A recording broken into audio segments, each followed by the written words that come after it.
Meski berbagai budaya, berbagai usia, Dan ingatlah bahwa kita insan yang merdeka. Belajar, bergerak, bermakna.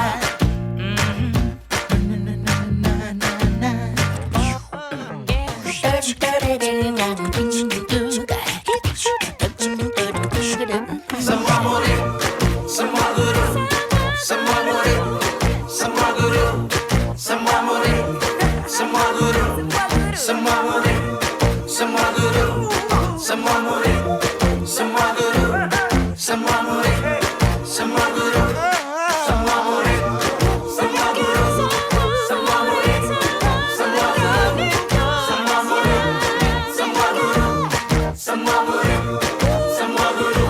Belajar, bergerak, semua murid, semua guru.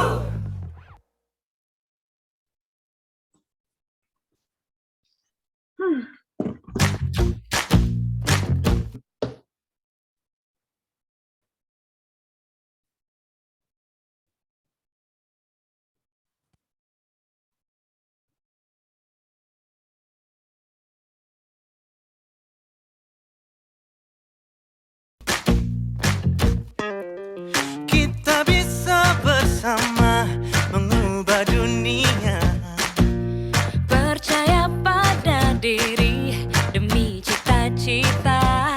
belajar, bergerak, bermakna.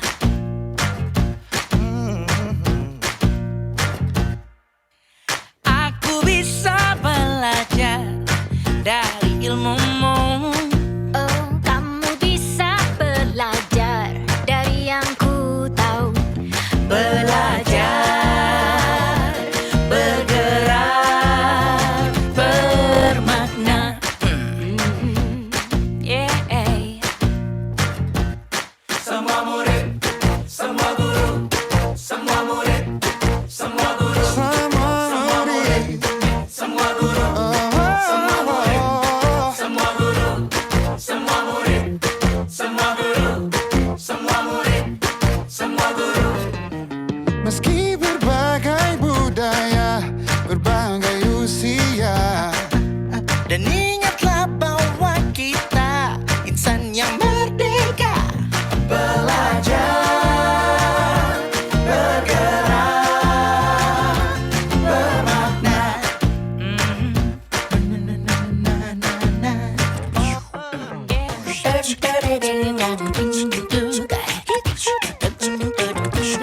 Semua murid, semua guru, semua murid, semua guru, semua murid, semua guru, semua murid, semua guru, semua murid, semua guru, semua murid, semua guru, semua murid, semua guru, semua murid, semua guru, semua murid, semua guru, semua murid, semua guru. Belajar, bergerak, semua murid, semua guru.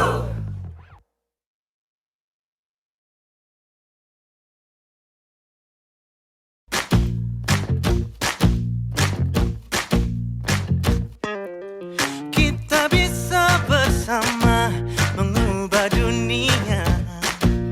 Percaya pada diri demi cita-cita. belajar, bergerak, bermakna.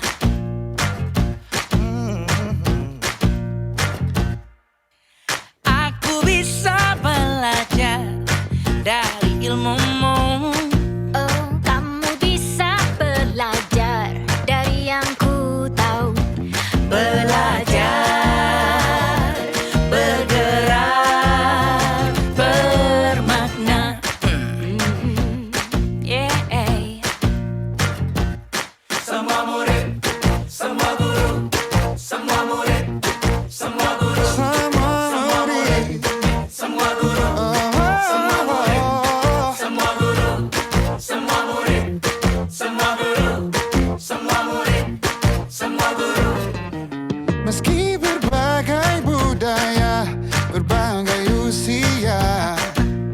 Dan ingatlah bahwa kita insan yang merdeka. Belajar, bergerak, bermakna.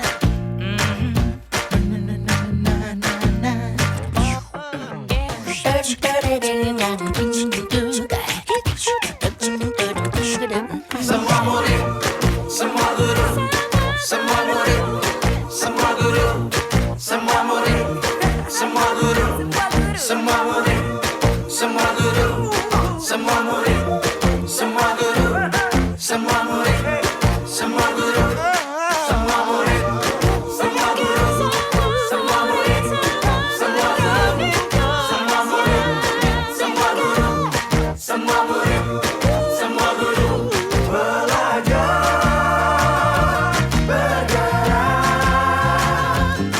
Semua murid, semua guru.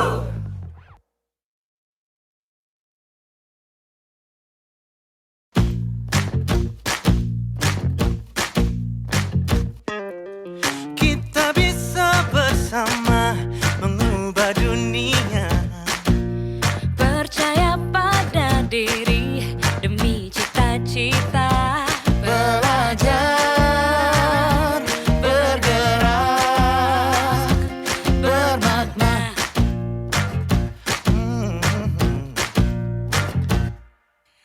Aku bisa belajar dari ilmumu. Oh, kamu bisa belajar dari yang ku tahu. Belajar, bergerak, bermakna. Yeah. Semua murid, semua guru, semua murid, semua guru, Semua murid, semua guru, semua murid, semua guru, semua murid, semua guru, semua murid, semua guru. meski berbagai budaya, berbagai usia. Dan ingatlah bahwa kita insan yang merdeka. Belajar, bergerak, bermakna.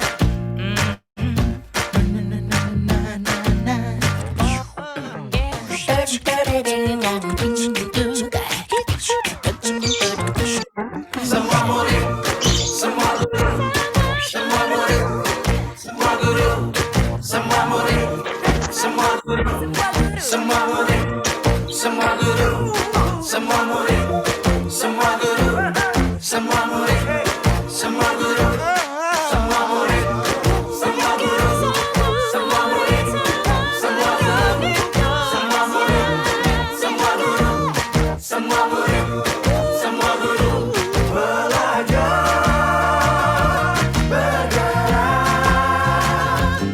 Semua murid, semua guru.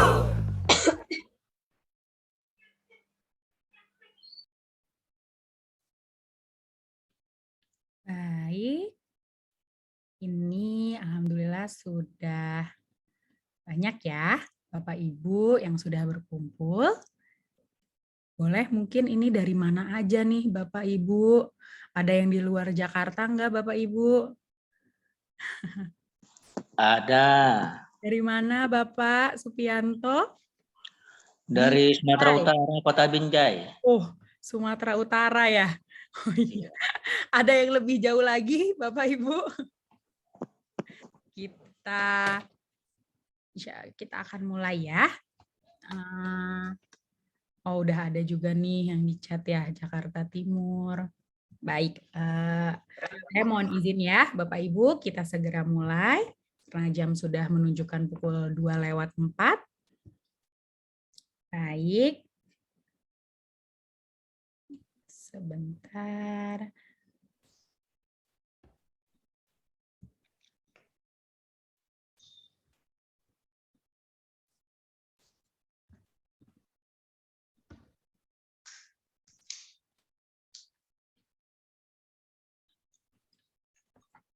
Oke.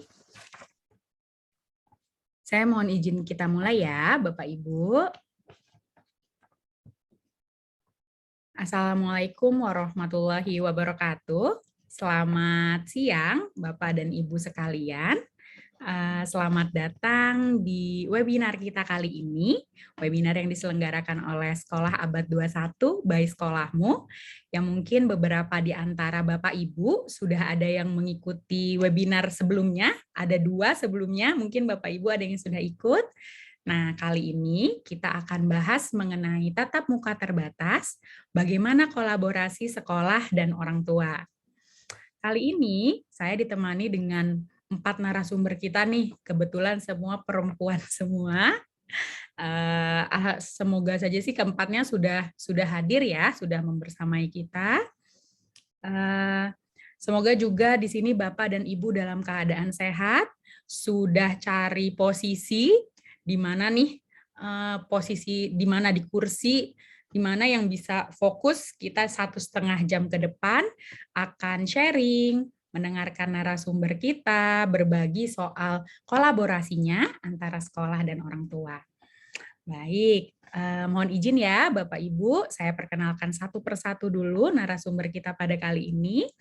Yang pertama ada Ibu Stefani Arum. Enaknya dipanggilnya Mbak Arum ya, Mbak Arum sudah ada? Mungkin dicek sound dulu. Halo Mbak Arum, ada ya? Mbak Arum. Mbak Arum ini selaku orang tua murid dan pelatih pendidikan keluarga. Sudah ada ya Mbak Arum ya? Atau nanti kalau misalnya ada gangguan gangguan mic-nya. Halo? Sudah ada ya? Udah kedengeran ya? Iya, tadi saya nggak bisa aktif sendiri. Oh ya, udah ada ya, Mbak Arum ya. Oke, siap. Lalu yang kedua ada Ibu Amalia Novita Retaminingrum MPSI. Beliau selaku psikolog pendidikan dan kepala sekolah SD Avicenna Jagakarsa. Sudah ada Ibu Amalia? Halo, Assalamualaikum Mbak Nisa. Siap. Sehat ya, Ibu? Alhamdulillah sehat. Oke.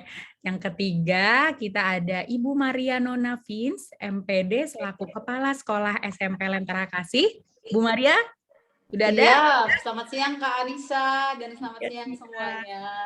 Iya, baik. Dan yang keempat, ada Mbak Sofia Yusuf, dari Learning Strategi Sekolahmu. Mbak Sofia, halo, sudah ada suaranya, cek-cek sound-nya? Halo, selamat siang Mbak Anis dan juga Bapak Ibu semuanya. Salam kenal. Baik, dan saya sendiri, Bapak Ibu, perkenalkan, nama saya Anissa Rahma, Bapak Ibu bisa panggil saya Anis, saya dari School Account Eksekutif Sekolahmu, hari ini senang sekali bisa mendampingi Bapak Ibu di webinar kita kali ini ya. Namun sebelum kita masuk ke acara inti Bapak Ibu, tadi saya sudah menyebutkan beberapa kali ya terkait sekolahmu dan sekolah abad 21. Saya mohon izin beberapa menit ke depan saya mau mungkin ada beberapa Bapak Ibu nih yang udah tahu sekolahmu sekolah abad 21 cuman mungkin belum terlalu ngeh gitu. Nah, ini saya mohon izin ya Bapak Ibu. Sekolahmu, penyelenggara webinar ini, ialah platform teknologi pendidikan dengan sistem blended learning pertama di Indonesia, Bapak Ibu, dengan misi mengembangkan kompetensi masa depan melalui pemerataan pendidikan berkualitas yang terpersonalisasi, terintegrasi digital, dan berkolaborasi dengan seluruh pemangku kepentingan. Nah, di sekolahmu ini, produk akhirnya ialah produk yang diperuntukkan untuk murid seperti itu Bapak Ibu. Nah, berbeda dengan sekolah abad 21,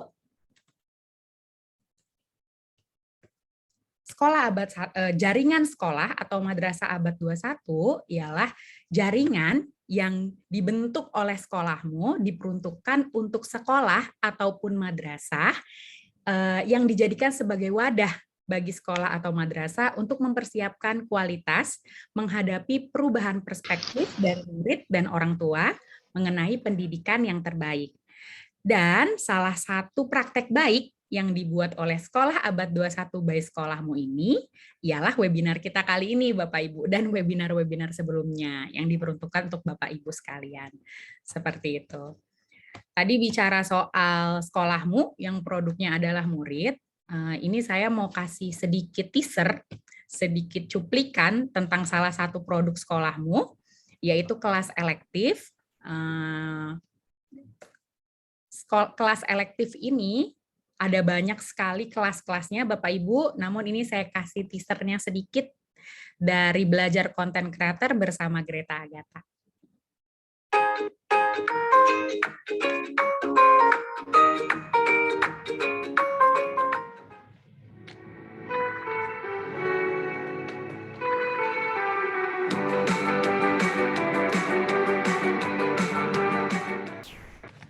Halo kawan sekolahmu, selamat datang di kelas. Perkenalkan, aku Greta Agatha. Aku content creator dengan YouTube channel Greta Agatha.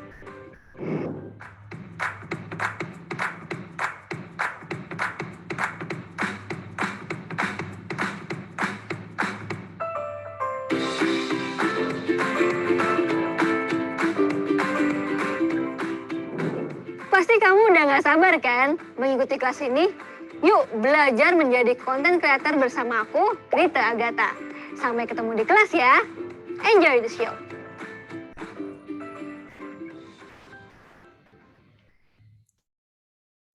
Baik, sekian dulu teaser kelas elektifnya. Mungkin nanti kita akan lanjutkan di akhir sesi. Tanpa berpanjang-panjang lagi, saya persilahkan kepada narasumber pertama kita, yaitu Mbak Stefani Arum dari Perwakilan Orang Tua Murid dan Pelatih Pendidikan Keluarga untuk menyampaikan materinya ya. Pertama kali silakan Mbak Arum. Terima kasih. Assalamualaikum warahmatullahi wabarakatuh. Selamat siang Bapak dan Ibu. Semoga Selamat siang. Waalaikumsalam warahmatullahi wabarakatuh. Selamat siang. Waalaikumsalam warahmatullahi wabarakatuh. senangnya. Semoga kita dalam keadaan sehat ya. Kita hari ini kalau sama saya nih pengennya saya ajak cerita sih. Mudah-mudahan nanti kita ada waktu ya buat lebih banyak cerita ya gitu. Perkenalkan tadi maaf di awal suara saya terhalang sama nggak bisa unmute gitu ya. Saya kenalan ulang. Perkenalkan saya Stefani Arum, tapi saya biasa dipanggil dengan Arum. Dipanggil kakak juga boleh. Saya senangnya muda terus soalnya. Gitu. Saya di sini sebagai pelatih pendidikan keluarga, mewakili dari keluarga kita, dan saya juga mewakili orang tua murid gitu ya. Anak saya itu 2, yang besar sekarang di kelas 7, usianya 12 tahun, dan yang kedua itu laki-laki, mikir ya, usianya 7 tahun, kelas 2 SD. Nah, gitu.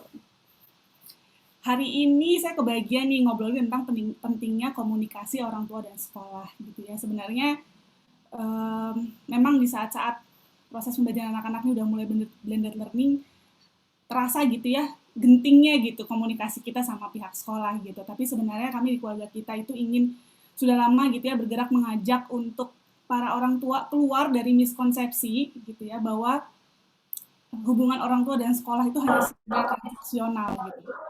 Nggak begitu gitu. Kenapa? Karena manfaatnya itu ternyata banyak sekali gitu ya, bermakna untuk terutama untuk anak-anak kita gitu. Nanti apa manfaatnya saya akan share, tapi sebelumnya saya mau ajak Bapak dan Ibu di sini refleksi dulu. Saya punya satu pertanyaan. Boleh di next slide-nya, Kak Wahyu? Nah, satu pertanyaan Bapak dan Ibu, nanti boleh Bapak dan Ibu menuliskan jawabannya di kolom chat gitu ya. Saya mau bertanya nih, saya berkomunikasi dengan guru atau orang tua tentang perkembangan belajar anak. Boleh dijawab A, tidak pernah, atau B, kadang-kadang, atau C, sering. Boleh dijawab dengan A, B, C gitu di kolom chat ya. Jadi kalau Bapak Ibu di sini mewakili institusi pendidikan, apakah berkomunikasi dengan orang tua tentang perkembangan anak-anak? Dan kalau orang tua di sini bersama saya, apakah kita berkomunikasi dengan guru tentang perkembangan belajar anak-anak? Wah, udah banyak nih jawabannya di kolom chat. Aduh, happy ya. Ternyata udah sering, seneng sekali. Asik nih, kita tinggal ngobrol sih sebenarnya kalau kita udah refleksi dan ternyata Bapak dan Ibu sudah membuka gitu ya komunikasi. Baik kita sebagai orang tua membuka komunikasi dengan pihak sekolah dan dari pihak sekolah juga membuka komunikasi dengan kami para orang tua gitu. Iya, jawabannya kadang-kadang dan sebagian besar sudah menjawab sering ya. Gitu. Terima kasih Bapak dan Ibu. Gitu. Kenapa sih gitu ya? Saya menanyakan ini gitu karena ya itu tadi judulnya pentingnya komunikasi dengan antara orang tua gitu ya dengan guru gitu. Kenapa gitu? Manfaatnya apa gitu? Nah ini next slide-nya nih.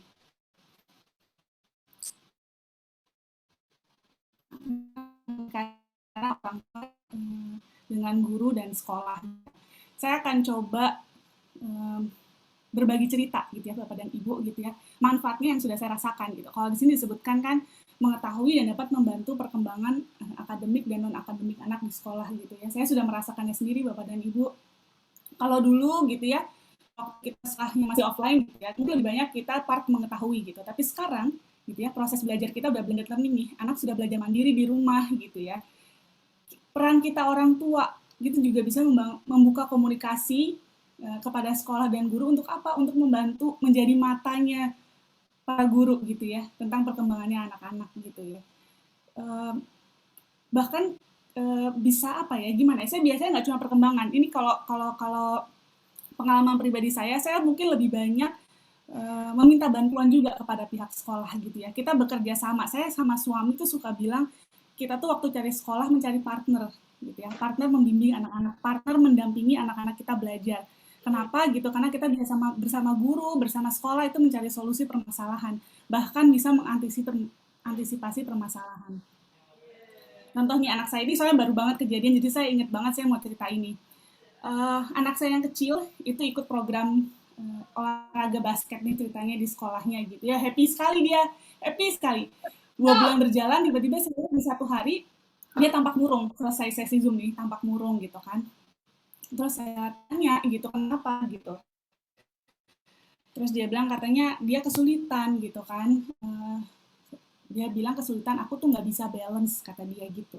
Terus saya bilang gerakan yang mana, dia mencontohkan, terus saya nggak paham. Daripada saya membuat asumsi, akhirnya saya buka tanya, ya boleh nggak kan kepada guru gitu ya. Kita minta video yuk, gerakannya gerakan yang mana, nanti kita belajar masa rumah gitu ya. Dan dia setuju gitu, mau gitu. Akhirnya saya buka pembicaraan dengan guru kelasnya gitu ya. Saya sampaikan bahwa saya melihat gini kok yang tadinya happy, tapi kok kayaknya hari ini dia tampak murung, sedih gitu ya. Kata dia kesulitan. Boleh nggak saya minta nih hari ini gitu ya, ada gerakan apa sih yang dicoba gitu. Boleh nggak saya minta videonya biar saya bisa bantu nih anaknya untuk latihan di rumah gitu. Terus kemudian ternyata guru kelasnya memberi ide untuk gimana kalau kita ngobrol berempat langsung sama guru olahraganya gitu. Nah dari situ ternyata bukan hanya masalah gerakannya aja gitu ya. Jadi ditanya dulu sebenarnya tantangan anaknya di mana gitu ya. Lalu gurunya juga menjelaskan bahwa kegiatannya, aduh mohon maaf ada iklannya. Kegiatannya itu kegiatan yang dikasih tadi itu sebenarnya hanya pengenalan gitu ya, bahwa untuk Bara nih fokusnya di dribble dulu aja gitu ya. Jadi dari situ anak merasa mendapat dukungan dan saya juga jadi tahu gitu ya apa yang bisa saya lakukan di rumah gitu untuk membantu menambah kepercayaan dirinya dia. Dan kita jadi fokus, oke, berarti untuk minggu depan deh kita latihan dribble ya gitu. Nah itu tuh hal-hal kayak gitu ya bisa kita dapat kalau kita berkomunikasi dengan pihak sekolah gitu. Lain cerita dengan kakaknya ya yang udah usia 7 itu biasanya saya mengencourage untuk dia yang berkomunikasi dulu langsung karena sudah lebih mandiri. Jadi kalau ada tantangan gitu, dia biasanya cerita ke saya, lalu saya suka bilang, kamu sudah coba bicara sama guru gitu. Kalau misalnya dia bilang sudah, tapi aku tetap belum mengerti, baru saya bantu gitu. Atau kalau memang ada terjadi hal-hal di rumah gitu ya, anak remaja ada perubahan mood gitu, itu saya biasanya konfirmasi ke guru, ibu ini kan sedang mengalami masa-masa penuh tantangan emosi di rumah gitu, apakah ada efeknya di sekolah gitu ya, bagaimana dengan tugas-tugasnya, apakah terganggu gitu kan, apakah saya perlu nih mencari bantuan gitu kan. Nah yang kayak gitu saya nggak akan pernah bisa tahu kalau saya tidak berkomunikasi dengan pihak sekolah gitu. Nah yang terakhir adalah mengetahui bakat anak gitu. Ini memang saling mengobservasi karena memang anak berkegiatan di sekolah gitu ya, mengumpulkan tugas, biasanya dari situ guru-guru bisa melihat gitu ya sebenarnya anak-anak nih punya bakat di mana gitu ya, punya minat di mana, karena ternyata dari situ nanti kita orang tuanya mengarahkan untuk melanjutkan kegiatan anaknya gitu. Boleh next slide-nya? Nah, tadi kita udah ngebahas mengenai manfaatnya gitu ya. Kemudian tadi saya juga menceritakan gitu bagaimana saya berkomunikasi gitu ya melalui guru kelas dulu, kemudian nanti guru programnya gitu ya. Jadi sebenarnya tetap ada loh etikanya gitu ya, tetap ada prinsip-prinsip yang harus kita pegang saat kita berkomunikasi gitu ya. Pertama, jujur dan terbuka gitu. Jadi saya sampaikan bahwa nggak apa-apa kok kita jujur dengan kondisi anak ya, dengan tantangan pembelajaran model campuran gitu ya. Kita juga pasti para orang tua beradaptasi juga di rumah gitu kan, dengan perubahan-perubahan yang cepat ini gitu ya. Kita juga pasti mengalami tantangan. Begitupun anak-anak gitu ya. Jadi memang sebaiknya kita berkomunikasi dengan jujur dan terbuka bahwa kita punya tantangan nih gitu ya. Kita sama guru bisa saling membantu di mana, apa yang bisa saya lakukan, apa yang pihak sekolah bisa lakukan gitu. Semua demi proses belajarnya anak-anak gitu. Kemudian yang kedua tetap berprasangka baik gitu ya. Jadi jika memang ada hal-hal gitu yang membutuhkan penjelasan atau kayaknya ada sesuatu yang kayaknya nggak jelas nih ya malah gitu ya. Mau cari informasi sebaiknya berkomunikasi langsung sih. Begitu ada yang meragukan kalau saya komunikasikan langsung, jadi tidak berasumsi gitu ya. Nah ini yang part yang saya sering share ke teman-teman sesama para orang tua gitu ya. Yuk kita bedakan antara masalah individu dan kelompok gitu. Saat anak mengalami masalah gitu ya, atau ada isu misalnya terkait sekolah gitu, mari kita menemukan solusinya dengan berkomunikasi langsung dengan pihak sekolah gitu ya. Tolong hindari menyebarkan masalah kepada orang tua lain gitu ya. Kita fokus mencari solusi bersama sekolah gitu. Dan berikutnya waktu yang tepat. Jadi memang ini kan kita udah blended learning, semua udah serba online. Tapi yuk kita pertimbangkan waktu gitu ya. Kita mengerti juga bahwa kan sekolah juga dalam proses belajar mengajar, walaupun dikerjakan dari rumah juga, guru-guru juga sedang mengajar gitu ya. Hati-hati gitu ya, jangan mengontak di tengah malam, atau kalau memang belum direspon gitu ya, bisa dicoba lagi, atau dengan kita bersabar menunggu karena semua juga pasti memiliki aktivitas yang dilakukan gitu. Kemudian aspirasi tinggi ini untuk mengungkapkan harapan gitu ya kepada guru gitu atas capaian belajar anak gitu. Boleh disampaikan loh aspirasinya gitu ya, kita tuh pinginnya gini, kita punya visi misi ini, kita ajak para guru dan sekolah untuk berkolaborasi dalam proses belajarnya anak-anak kita gitu. Nah ini yang terakhir sih, saya ingin mengajak gitu ya para orang tua murid dan juga pihak sekolah, yuk kita menunjukkan empati dan berikan apresiasi. Saya nggak kebayang gitu ya inovasi yang dilakukan guru-guru setiap harinya di pembelajaran online gitu ya, bagaimana guru-guru membuat pembelajaran tetap menyenangkan gitu ya, mengatur jadwal. Kemudian sekarang kita mulai nih pertemuan tatap muka terbatas, mengatur gitu ya kebutuhan anak mana yang kira-kira membutuhkan tatap muka terlebih dahulu, kemudian mengatur jadwalnya, dia tetap memenuhi kebutuhan yang online juga. Terima kasih ya Bapak Ibu guru dan sekolah. Perjuangannya luar biasa dan kami para orang tua sangat berterima kasih. Begitupun dengan pihak guru dan sekolah gitu ya, saya mengucapkan juga terima kasih kepada para orang tua gitu ya, yang sudah meluangkan waktu, istilahnya beradaptasi, mengeluarkan energi juga gitu ya. Akhirnya bisa ini anak-anak menjadi guru juga di rumah gitu ya. Mengatur waktu gitu ya, apalagi ada yang mungkin udah harus kembali ke kantor, tapi sedangkan anak-anak di rumah mengatur rutinitas yang mungkin berubah terus setiap harinya, itu energi yang digunakan juga pasti luar biasa. Terima kasih banyak, yuk kita sama-sama saling menunjukkan empati bersama, bergerak gitu ya untuk proses belajar anak-anak yang terus menyenangkan. Mari saling memahami dan menunjukkan apresiasi sederhana untuk menjalin hubungan yang positif. Segitu aja dulu dari saya. Terima kasih. Assalamualaikum warahmatullahi wabarakatuh. Nah, mohon maaf nih kehilangan satu ya. Ini aku mau share di sekolahmu ada ini, aku hampir lupa. Di sekolahmu ada Kak maaf ya saya manggilnya jadi kakak nih. Bapak dan Ibu, ada programnya loh untuk teknik mendampingi anak blended learning gitu ya. Boleh ini kalau nanti saya bantu mungkin bisa saya copy linknya kali ya untuk taruh di kolom chat. Nanti Bapak dan Ibu bisa mengikuti programnya, nanti bisa belajar sama-sama untuk kita bisa terus mendampingi anak-anak kita selama menjalani proses pembelajaran blended learning ini. Gitu. Terima kasih. Silakan Mbak Anissa. Iya, aduh terima kasih ya Mbak Arum. Tadi menarik sekali sharingnya dari Mbak Arum. Mungkin kali ini kalau tadi udah dari perwakilan orang tua murid, sekaligus pelatih pendidikan keluarga, sekarang saatnya kita dengerin nih, gimana sharingnya dari sisi sekolah. Nah, kita ada 2 narasumber, yang satu dari SD, yang satu dari SMP. Mungkin kita dengarkan dulu dari Ibu Amalia Novita ya. Ibu sudah hadir ya Ibu ya? Iya, sudah Mbak Nisa. Oke, siap. Monggo, Ibu. Terima kasih. Bismillahirrahmanirrahim. Assalamualaikum warahmatullahi wabarakatuh. Salam sejahtera untuk kita semua, Bapak dan Ibu. Baik yang di Jakarta maupun di seluruh Indonesia, kayaknya saya ngelihat di sini banyak juga ya yang udah absen di kolom chat. Mungkin aku bacain dari yang atas ya. Ada dari MIS Yogyakarta, ada dari MTS Nur At-Taqwa Kelapa Gading, Jakarta Utara, ada juga dari TK Kasih Bunda, TK Kasih Bunda, SDN Sreng Sawah, dan juga teman-teman dari SD Avicenna Jagakarsa. Selamat datang. Sebelumnya saya ucapkan kepada Bapak Ibu sekalian, perkenalkan nama saya adalah Amalia Novita Reta Miningrum, MPSI Psikolog. Saya adalah psikolog pendidikan dan juga kepala sekolah untuk SD Avicenna Jagakarsa.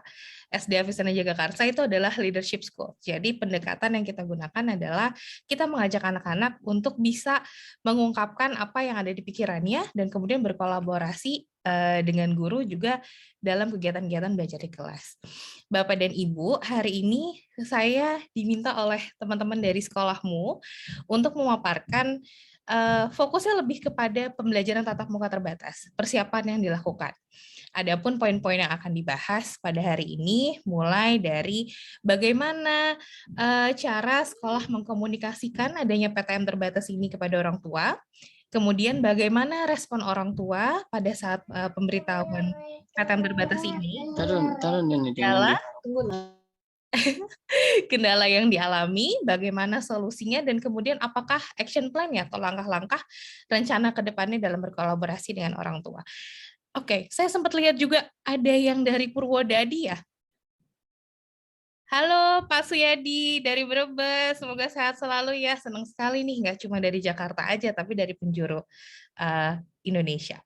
Oke, baik Bapak dan Ibu, judulnya karena persiapan untuk pembelajaran tatap muka terbatas, mungkin ada beberapa sekolah juga yang sedang mempersiapkan ataupun sudah berjalan ya.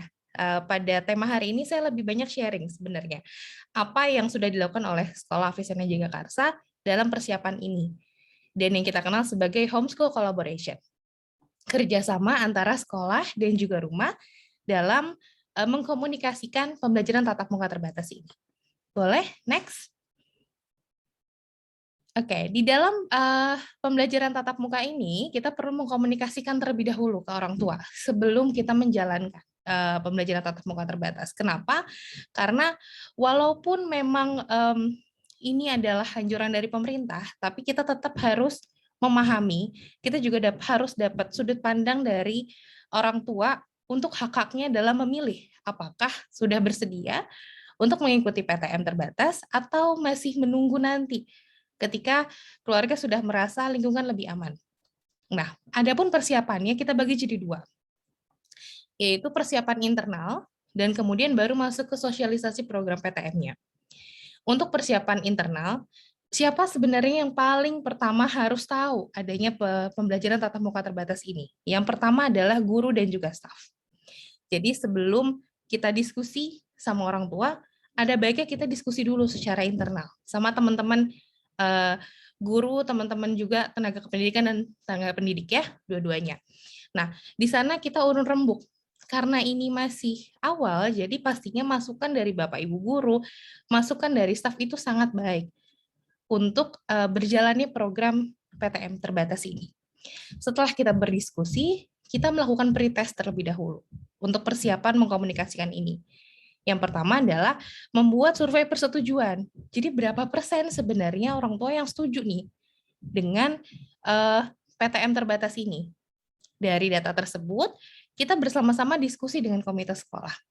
Bapak dan Ibu, kepala sekolah maupun guru yang hadir pada hari ini, komite sekolah itu adalah sahabat kita. Jadi komite sekolah harus sering kita ajak bicara. Harus sering kita ajak diskusi.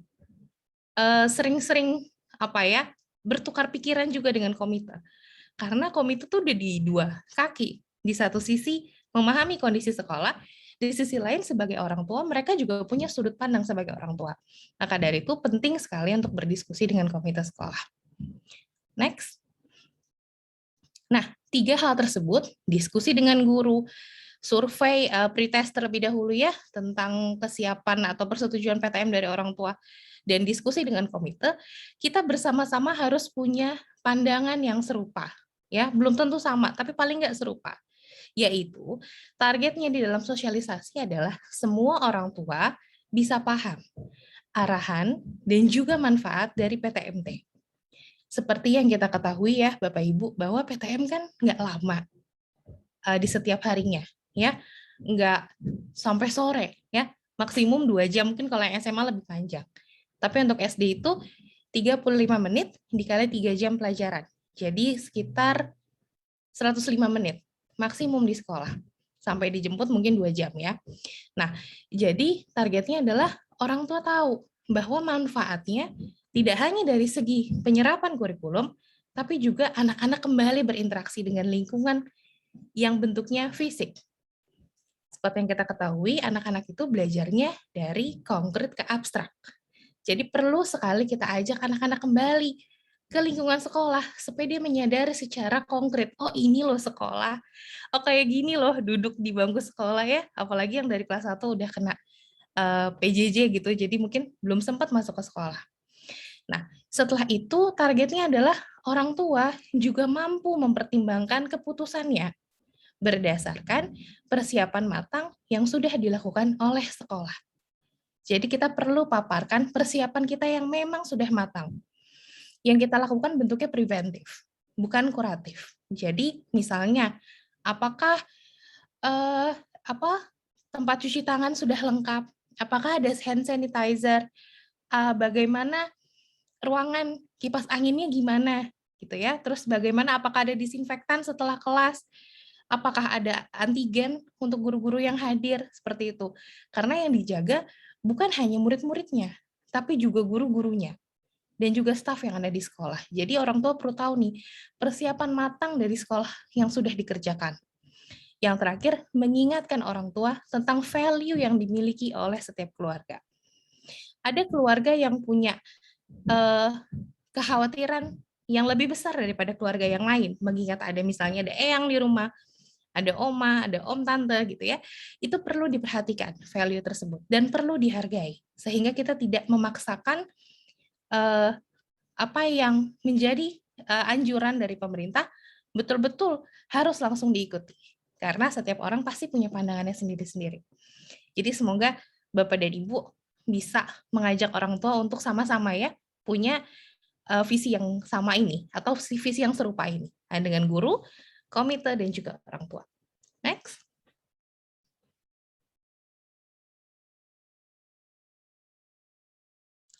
Oke, setelah tadi persiapan secara internal, menyerupakan visi gitu, pandangan terhadap komunikasi dengan orang tua, selanjutnya mulai masuk ke sosialisasi program PTMT. Yang harus diperhatikan paling utama, pertama adalah poin-poin penjelasan yang jelas.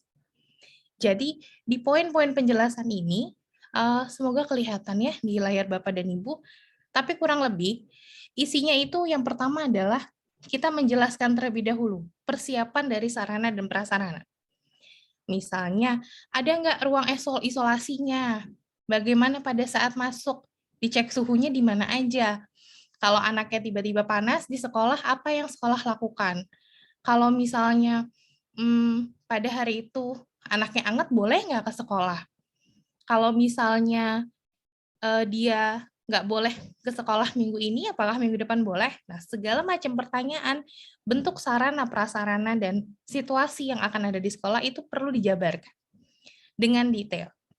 Yang kedua adalah rencana skenario pembelajaran. Rencana skenario pembelajaran ini bagaimana? Apakah dengan model blended learning, ataukah dengan model shifting? Berbeda nih, misalnya yang belajar di sekolah, berbeda dengan yang belajar di rumah, ataukah mau sama? Skenario itu harus jelas dulu, disampaikan kepada orang tua. Jika memang kita masih dalam proses trial error, di mana kita mau tahu dulu nih, kira-kira mana ya yang lebih efektif, sampaikan kepada orang tua bahwa kita sedang mengusahakan proses skema pembelajaran yang paling nyaman untuk anak. Sehingga akan ada percobaan di minggu pertama dan minggu kedua. Sampaikan secara jujur. Karena orang tua juga perlu tahu, perlu membayangkan apakah aku masukin sekarang ataukah aku nunggu evaluasi pertama gitu. Nah, kemudian kita juga sampaikan kepada orang tua hasil survei dari kesiapan sekolah, orang tua dan siswa yang sebelumnya yang pretest itu. Dari hasil survei ini Bapak Ibu kelihatan ada beberapa anak yang misalnya punya komorbid, ada anak yang ke sekolah dengan kendaraan umum, berapa persen orang tua yang setuju, berapa persen orang tua yang tidak setuju, itu perlu disampaikan pada saat sosialisasi program. Yang terakhir adalah bentuk koordinasi-koordinasi. Misalnya surat keputusannya udah ada nih untuk bapak-bapak dan ibu-ibu yang untuk periode 2 dan 3 ya, udah ada SK-nya, terus apa yang mau dilakukan? Misalnya koordinasi dengan RT, RW, Satgas, Puskesmas gitu ya. Itu dipaparkan juga kepada orang tua, sehingga orang tua tahu, oh ini step by step yang dilakukan oleh pihak sekolah untuk memastikan atau untuk paling tidak preventif terkuat agar anak tidak terjangkit virus COVID-19. Setelah poin-poin penjelasan paparan yang cukup baik, kemudian kita izinkan orang tua untuk mencerna informasi terlebih dahulu. Jadi, keputusannya tidak pada saat Bapak Ibu menjalankan sosialisasi program. Bisa nunggu dulu. Kasih mereka waktu kurang lebih 3-4 hari untuk diskusi sama keluarga. Kenapa?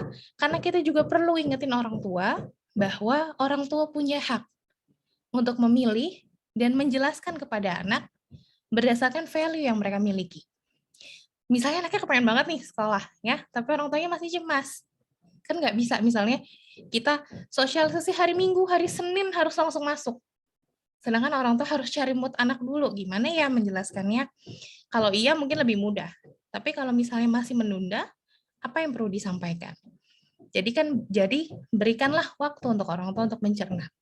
Maka dari itu, sosialisasi program PTMT ini jangan menunggu dari SK yang turun, tapi segera lakukan. Supaya orang tua punya waktu dan sekolah juga punya waktu untuk menyampaikan informasi lebih. Setelah kita berikan waktu untuk orang tua mencerna informasi, baru orang tua diizinkan untuk mengisi surat persetujuan orang tua. Bapak dan Ibu, jika ada pertanyaan, langsung aja di kolom chatnya ya. Nanti kita bisa diskusi setelah ini. Baik, oke, yang selanjutnya. Apa aja sebenarnya kendalanya? Bapak Ibu, kalau dari pengalaman saya, kalau kita udah menjalankan prosedur tadi, pada saat sosialisasi, pasti akan ada pertanyaan-pertanyaan, tapi biasanya pertanyaannya bentuknya teknis. Ibu, kipas anginnya udah ada belum? Ibu, hand sanitizer-nya gimana? Ada jemputan nggak dari sekolah? Gitu ya. Terus, boleh nggak anak saya naik Gojek? Boleh nggak makan di sekolah? Bentuknya teknis. Tidak lagi perdebatan antara kenapa harus PTM. Karena kita sudah di awal menjelaskan dulu kepada orang tua bahwa ini adalah hak dari Bapak dan Ibu untuk memilih. Kami melakukan yang terbaik untuk mencegah proses tersebut, proses penularan COVID yang berada di sekolah. Jadi pertanyaannya nanti teknis, bukan kendala lagi bentuknya. Cuma tetap ya selalu ada room for improvement untuk membangun kita supaya bisa lebih luas lagi dalam berpikir. Pada evaluasi pertama, ada pengulangan pertanyaan dari orang tua. Pengulangan pertanyaannya adalah, kenapa PTM dilaksanakan? Itu di evaluasi pertama. Ternyata setelah kita lihat orang tua tersebut tidak hadir pada sosialisasi program. Kendalanya itu yang sejauh ini kita temui. Next. Oke, dalam menghadapi kendala tersebut, tentunya perlu pendekatan komunikasi yang baik, ya, Bapak Ibu. Jadi CAP atau Concern Action Perspective ini tidak hanya untuk kendala komunikasi pada saat persiapan PTM saja, tapi bisa kita pakai untuk semuanya. Ada Bapak Ibu yang pernah tahu tentang CAP? Belum ya? Oke, CAP adalah salah satu komunikasi yang dilakukan pada saat krisis. Jadi teman-teman di public relation ini punya istilah CAP ini untuk membantu perusahaan atau membantu institusi ketika dalam krisis. Yang pertama adalah ketika kita menerima keluhan, ketika kita menerima komplain gitu, atau ketika ada dalam krisis masalah, yang pertama kita harus lakukan dan kita sampaikan kepada si pelapor adalah concern. Concern adalah kalimat yang kita berusaha memahami sudut pandang dia. Misalnya, pertanyaannya adalah kenapa PTM tetap dilaksanakan padahal kurvanya atau misalnya statistiknya masih menaik. Kalimat yang paling yang mungkin bisa mewakili concern adalah, Bapak, Ibu, saya paham kekhawatiran Bapak dan Ibu terhadap statistik yang saat ini masih naik. Jadi kita harus ada di posisi orang tua untuk memahami, ya benar juga ya, khawatir juga kan kok statistiknya masih naik, tapi sudah PTM. Kemudian action. Namun hal tersebut sudah kita prevent atau sudah kita hindari dengan melakukan A, B, C, D, E. Setelah itu perspektif. Walaupun hal tersebut sudah kami lakukan, kami paham bahwa Bapak atau Ibu memiliki pandangan yang mungkin sama atau mungkin beda dari persiapan yang sudah kami lakukan. Jadi, keputusan untuk anak PTM kami serahkan kembali ke Bapak dan Ibu. Kami memberikan informasi tersebut agar Bapak dan Ibu bisa mencerna dan bisa berdiskusi bersama keluarga. Kurang lebih seperti itu. Jadi, kita menyampaikan langkah-langkah CAP ini. Ini apply ke semua semua hal dalam kehidupan dalam sekolah ya. Biasanya Bapak Ibu kepala sekolah, guru sering dapat komplain. Ini cara yang kurang lebih efektif gitu untuk menyampaikan kepada orang tua ataupun stakeholder. Nah, selain itu kita juga perlu mempersiapkan informasi-informasi yang terlewatkan. Dari sini kami belajar bahwa ternyata penting sekali menaruh semua sumber informasi dalam satu source. Yaitu kita di sini pakai Google Drive. Jadi dari sosialisasi pertama, semua persiapan, data-data, surat-surat yang dibutuhkan untuk izin, itu kita masukkan ke dalam satu link Google Drive. Nah, nanti link Google Drive itu bisa dilihat oleh siapapun dimanapun. Sehingga kalaupun tertinggal, tinggal lihat dan kemudian bisa nonton lagi. Misalnya ada Zoom yang terlewatkan. Rekamannya kita taruh di situ. Itu salah satu langkah dalam menghadapi kendala. Yang terakhir, sampaikan jalur komunikasi yang jelas jika ada pertanyaan tambahan. Misalnya, hal-hal yang terkait dengan kelas bisa mungkin ditanyakan ke wali kelas.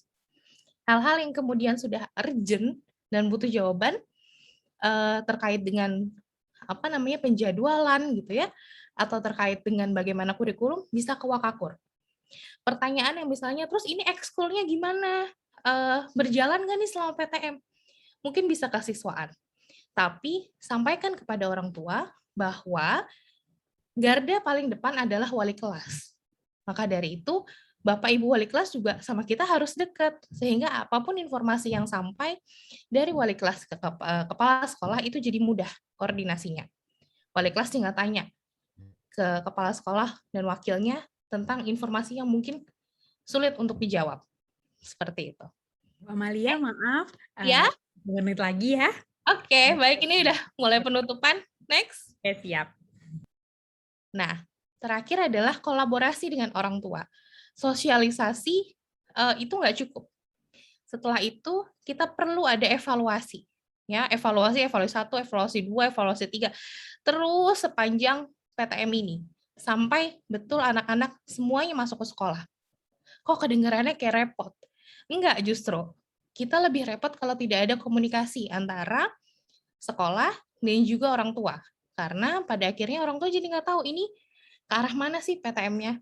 Nah, kemudian ajak orang tua untuk berkolaborasi juga dengan sekolah. Di sini, kebetulan salah satu orang tua murid di Sekolah Dasar Avicenna Jagakarsa adalah Dr.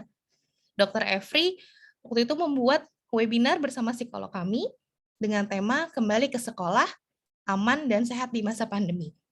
Jadi orang tua juga bisa ikut nih, tahu perspektif dari kesehatan. Yang terakhir, semua informasi itu bisa diakses di mana saja, baik melalui Instagram, melalui WA ke wali kelas, dan melalui Google Drive yang sudah kita sediakan tadi. Harus diingat Bapak dan Ibu bahwa orang tua adalah mitra dari sekolah. Maka dari itu, kerjasama yang baik itu akan membantu sekolah untuk mencapai visi dan misinya. Selanjutnya, demikian cerita sedikit diskusi dari saya. Jika ada pertanyaan nanti bisa di akhir sesi. Terima kasih. Wassalamualaikum warahmatullahi wabarakatuh. Waalaikumsalam warahmatullahi wabarakatuh. Aduh, seru banget Bu Amalia. Maksudnya ternyata ini ya, maksudnya orang tua wajar sekali bahkan nanya, "Duh, ini anak saya boleh nggak naik Gojek apa enggak?" Itu sampai ditanyain ya. Iya, iya. Gurunya seperti apa? Iya, wajar ya, Bu. Wajar. Dan Mbak Nisa mungkin supaya Bapak dan Ibu guru itu enak gitu ya dalam berkomunikasi dengan orang tua, hal pertama tuh adalah kita harus nganggep bahwa apa yang disampaikan ya wajar-wajar aja sebenarnya. Kan nanya ya, Iya. bukannya aduh kok rewel banget gitu. Enggak, karena pasti itu bentuk dari kasih sayangnya dan perhatiannya kepada sekolah. Karena justru pengen sekolah bisa jauh lebih baik lagi. Siap, aduh mantap. Baik, makasih banyak kepada Ibu Amalia sharingnya, menarik sekali nih dari SD Avicenna ya. Nah, kita dengerin lagi nih sekarang Bapak Ibu sharingnya dari anak-anak SMP. Ada Ibu Maria, selaku Kepala Sekolah yang terkasih. Boleh Ibu Maria? Gantian dengerin sharing dari Ibu. Monggo Ibu. Terima kasih. Sebentar ya Kak, saya keluar dulu di satunya. Tadi saya pakai coba 2 device. Sebentar. Oke. Ya, selamat siang. Terima kasih yang pertama kepada tim dari sekolahmu, Sekolah Abad 21 sudah memberi kesempatan kepada saya. Bapak Ibu semua, saya adalah Ibu Maria. Saya adalah kepala sekolah dari SMP Lentera Kasih. Ya, jadi hari ini saya juga akan membicarakan hal yang kira-kira mirip ya dengan yang disampaikan oleh Bu Amalia, tapi ini untuk level secondary ya, untuk anak-anak SMP dan SMA seperti itu. Nah, kemudian Kak Wahyu coba boleh bantu untuk share screen ya.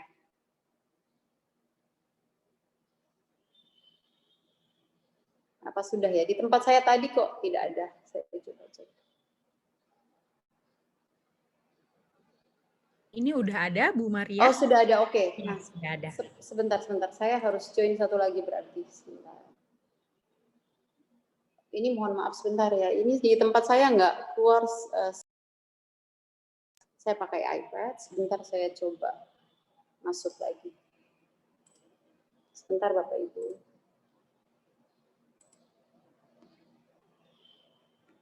Oke, ini topiknya PTM terbatas.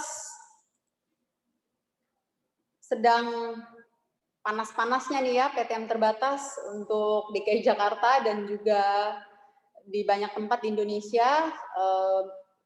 Ya berkaitan dengan penurunan kasus yang memang kita syukuri ya sudah cukup menurun kasusnya saat ini jika kita bandingkan ketika bulan Juni sampai Agustus.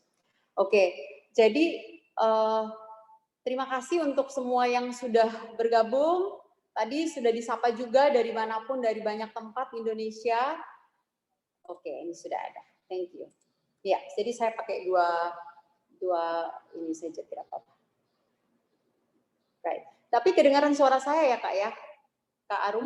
Iya, kedengaran Bu baik. Maria. Saya pakai dua.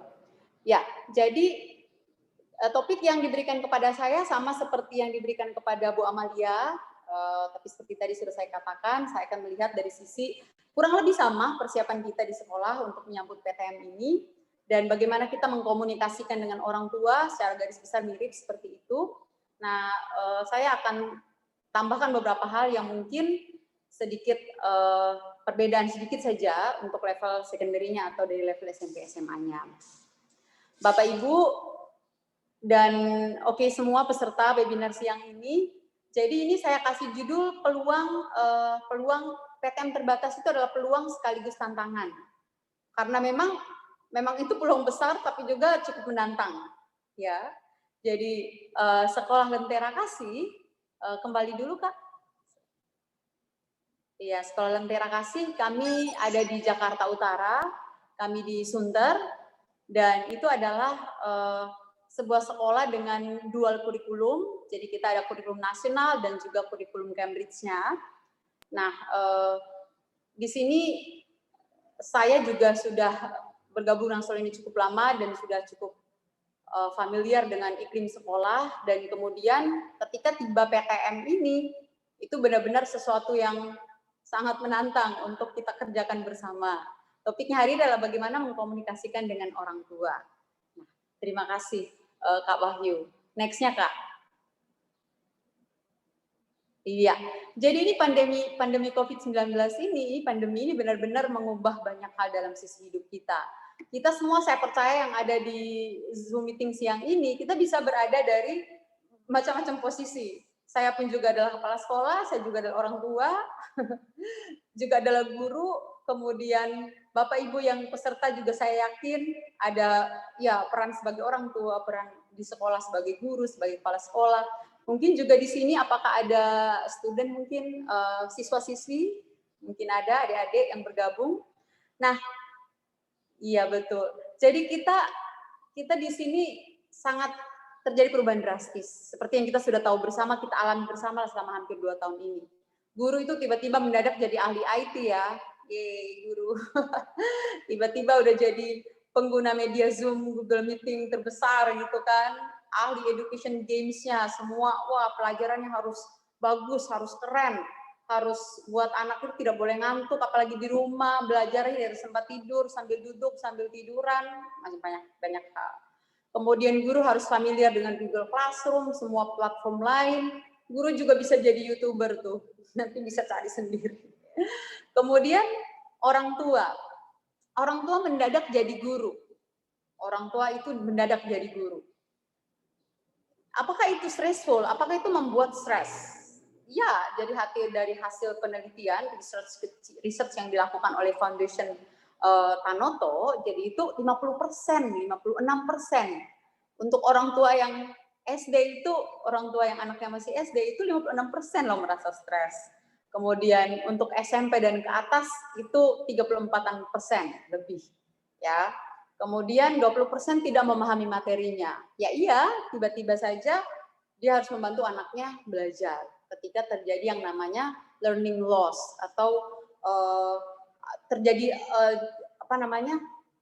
pembelajaran yang missing atau hilang, ada bagian yang hilang dari anak-anak. Dan anak-anak kita itu apakah mereka sungguh belajar ketika melakukan pembelajaran dari rumah atau PJJ? Seberapa persen efektivitas pembelajaran itu? Ilustrasi-ilustrasi yang saya tampilkan itu seperti itu. Anak-anak kita setiap hari sibuk dengan handphone, tapi ya mereka sebenarnya berbeban berat juga seperti itu. Dan ini adalah situasi yang kita alami selama hampir 2 tahun ini. Next-nya Kak.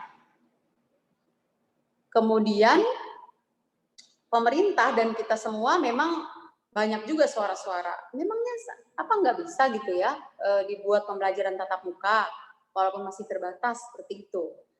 Dan itu pertanyaan besar buat kita, itu apakah solusi atau apa, atau bisa ada hal yang lain, apakah itu solusi atau bukan, seperti itu.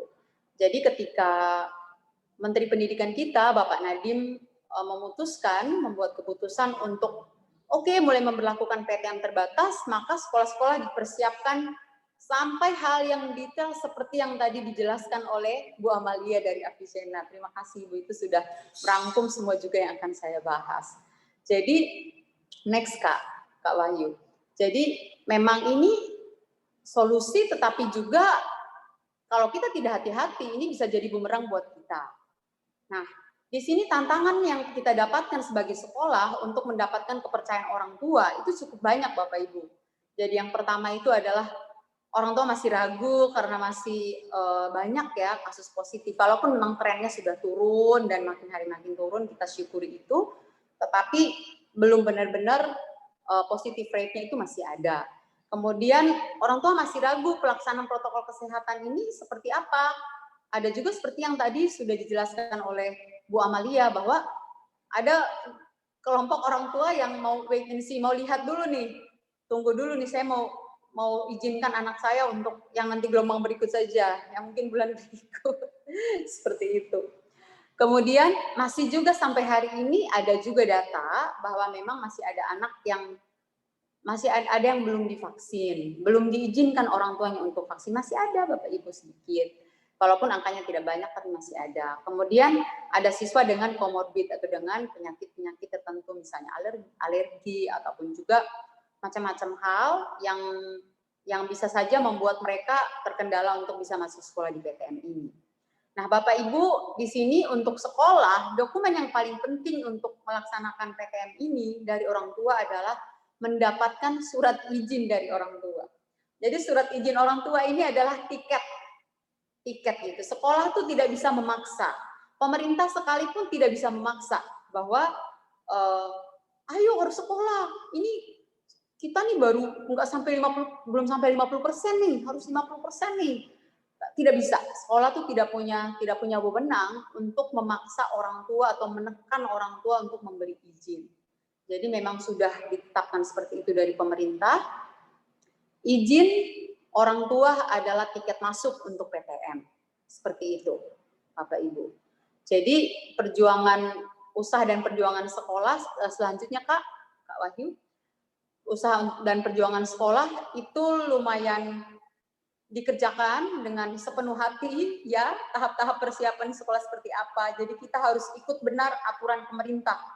Aturan pemerintah ini cukup banyak, jadi nanti kita bisa googling, kita bisa tahu aturan pemerintah untuk PTM itu banyak sekali. Misalnya ada SK dari Dinas, kemudian ada peraturan dari atas, dari peraturan Menteri, Permendikbud, kemudian dari turun lagi nanti ke macam-macam sampai detail, sampai di level provinsi kita masing-masing. Karena memang daerah kita beda-beda. Misalnya di DKI Jakarta, saat ini kita level, misalnya untuk turun ke level 3, kemudian daerah-daerah lain yang level 2 sudah sangat lebih longgar. Dan bahkan di satu provinsi pun bisa beda-beda levelnya ya, seperti itu.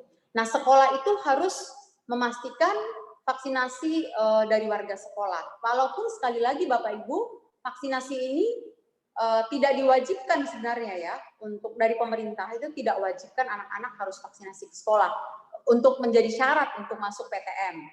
Dan memang terbukti juga kan anak SD usia 12 tahun ke bawah, mereka belum divaksin dan mereka tetap bisa masuk seperti itu. Jadi, tetapi sebaiknya memang harus sudah divaksin. Untuk apa? Supaya bisa meminimalisir resiko.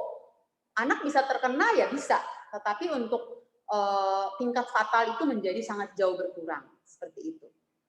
Kemudian sekolah itu melakukan pelatihan guru, ada kalau di sekolah kami di Lentera Kasih ini kita ada sistem mengajar dual, jadi langsung di kelas dan juga di rumah itu di waktu yang bersamaan belajar hal yang sama.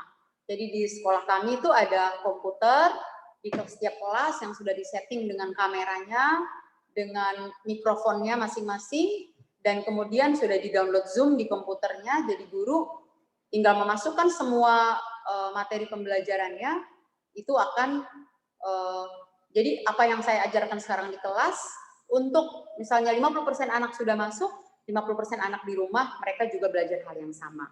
Seperti itu. Jadi sarana dan prasarana sekolah berbasis IT, kemudian semua protokol kesehatan seperti yang sudah tadi dijelaskan oleh Bu Amalia, itu sangat ketat dan kita sekolah memang dipantau ya, dimonitoring oleh Dinas Kesehatan, Dinas Pendidikan, dan juga Dinas Kesehatan untuk memastikan. Jadi kalau memang kita fail untuk planning, maka sebenarnya kita planning untuk fail. Itu adalah pernyataan dari Benjamin Franklin. Jadi if you fail to plan, sebenarnya you're planning to fail. Jadi ketika kita gagal untuk merencanakan, maka kita sebenarnya merencanakan untuk gagal. Sudah garisnya seperti itu. Jadi dan untuk PTM ini menjadi sesuatu yang sangat krusial karena ini adalah pendidikan itu memang sangat penting, tetapi jauh di atas itu adalah tentang nyawa anak itu sendiri seperti itu. Jadi itu tidak main-main, itu benar-benar harus dipersiapkan dengan baik. Berikutnya Kak, terima kasih. Kemudian, oke. Nah, kita masuklah ke topiknya sedikit ini, komunikasi efektif antara sekolah dan orang tua. Saya tulis di sini yang paling penting itu adalah trust. Jadi, sekolah, keluarga, dan juga siswa, sekolah dalam hal ini bisa manajemen, level manajemen kepala sekolah dan seterusnya, kemudian juga guru adalah komponen utamanya, dan orang tua serta siswa itu kita bertiga adalah segitiga emas pendidikan. Jadi ini komunikasinya ini tidak bisa satu arah, benar-benar harus komunikasi dua arah dan efektif dan terbuka serta jujur. Jadi efektif seperti apa? Saat ini kita sudah sangat canggih ya dengan teknologi ICT, jadi WhatsApp group, kemudian semua mainnya link, ya kan? Seperti tadi Bu Amalia sudah menjelaskan, semua mainnya link, tinggal kirim link, tinggal dijawab di handphone, tinggal dimasuk data semua di handphone, kembalikan lagi, jadi sangat gampang saat ini. Jadi itu sudah sangat efektif. Kemudian seperti yang tadi Bu Amalia sudah jelaskan, kami di Lentera Kasih juga sama. Jadi kita juga melakukan survei dulu ke orang tua. Kami awalnya itu dapatnya 20% Bapak Ibu. Awalnya 20%. Bulan Juli akhir ya, kemudian ketika mulai Agustus, Juli akhir rate-nya sudah mulai turun sedikit, kita coba survei, kemudian Agustus itu kita sudah sampai September kemarin kita terakhir mendapatkan 60%. Jadi 60% dari orang tua kami itu sudah mengizinkan anak-anak untuk bisa datang ke sekolah. Walaupun saat ini 10%-nya belum bisa terakomodasi karena harus mengikuti aturan pemerintah, yaitu harus boleh 50% lebih dulu, seperti itu. Jadi misalnya 24 anak hanya boleh 12. Kalau misalnya 24 anak misalnya sudah ada 15, 3-nya ini harus ditukar ke minggu berikut. Jadi mereka 2 minggu sekali datang ke sekolah, seperti itu. Bapak Ibu juga pasti sudah mengalaminya ya, yang mengikuti PTM. Nah, kemudian trust ini adalah yang paling penting. Trust ini adalah yang paling penting karena, halo Kak, kedengaran suara saya? Kedengeran Ibu. Oh iya, oke. Saya tadi ada yang telepon soalnya. Baik, terima kasih. Kepercayaan sekolah itu adalah, kepercayaan orang tua terhadap sekolah itu adalah aset yang sangat penting. Aset yang sangat penting untuk keberlangsungan suatu satuan pendidikan.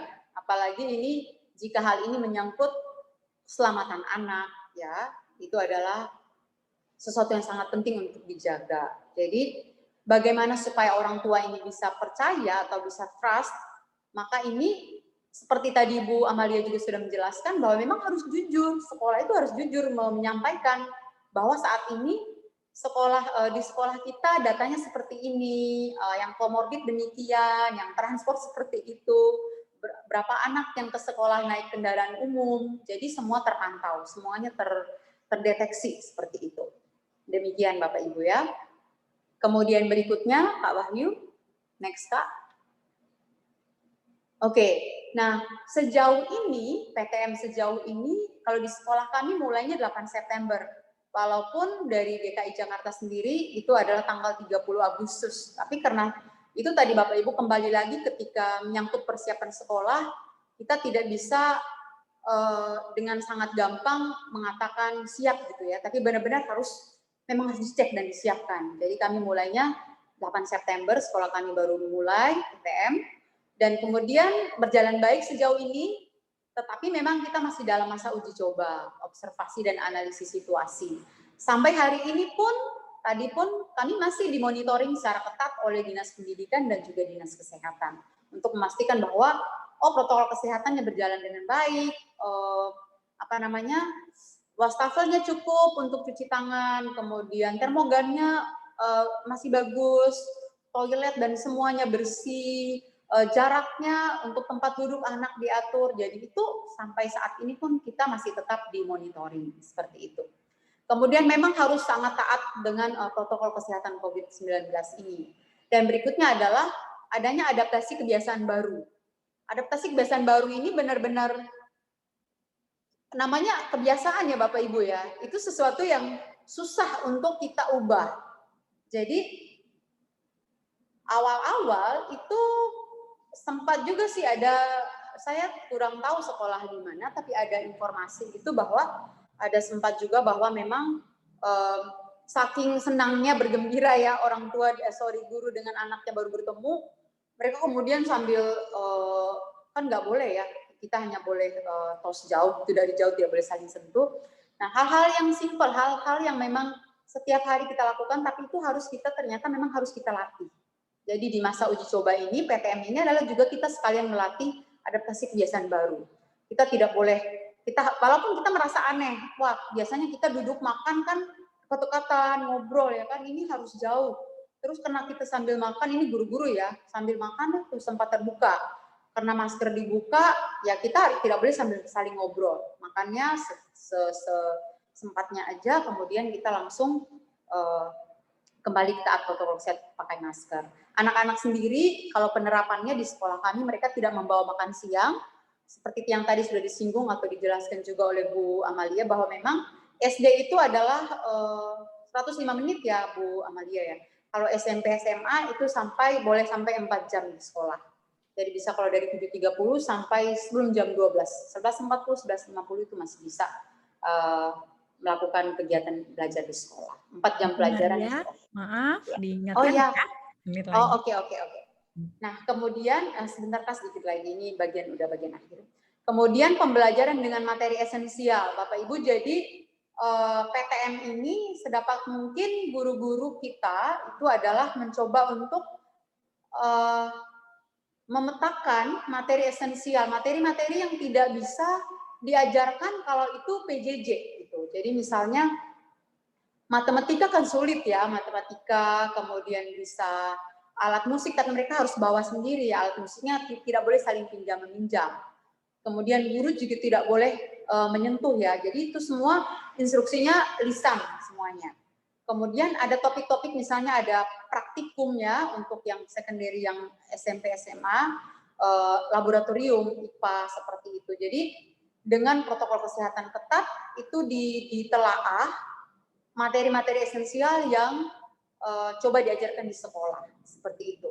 Kalau yang masih bisa dikejar ketika belajar dengan online, ya masih bisa dilakukan dari rumah, seperti itu Bapak Ibu. Berikutnya Kak Wahyu, mungkin masih ada 1 ya atau 2. Kolaborasi sekolah dan orang tua. Ya, jadi Bapak Ibu semua, keberhasilan PTM terbatas ini bukan semata-mata tanggung jawab pihak sekolah dan orang tua, tapi sebenarnya seluruh support system yang ada.